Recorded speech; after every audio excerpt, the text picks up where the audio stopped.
Xo'p, bugun qanaqa qilib olamiz? Xo'p, to'g'risini aytsam, korotkий strижкаlar yoqtirmayman. Aha. Lekin havo o'sib ketganini qaraganda, bosh formasiga qarab, o'zingiz qanday tavsiya berasiz? Xo'p, qarab turibman, boshingiz yuzingiz formasi uzunchoq ketyapti va ikki yonboshingiz chiqqan. Bu bizning tilda trapetsiyvidная голова deyiladi, ya'ni uchburchak formada. Joq qismi misolda ketgan, tepa qismlari, yonbosh qismlari biroz tarchat qiladigan holatda. Biz bu holatda nima qilamiz? Ikki yonbosh qismiga yumaloq forma beramiz, mana shu joylardagi obyomni kamaytirish uchun.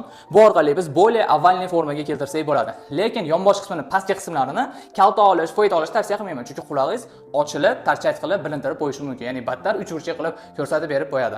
Xo'p, tepa qismlaringizga ham e'tibor beryapman. Biroz to'kilishlari bor. Bu holatda uzun soch ham tavsiya qila olmayman, chunki obyom ko'tarilmaydi, yopishib qoladi, boshga tushib qoladi.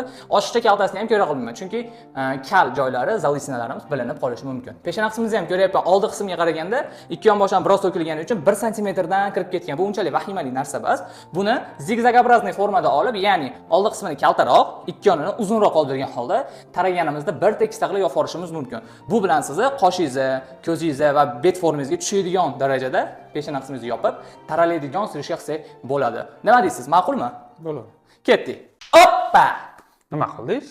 Men sizga boshida tushuntirib berdim-ku. Xo'sh. Hali aytishimdan chiqib qoldi, men unaqa qila olmayman.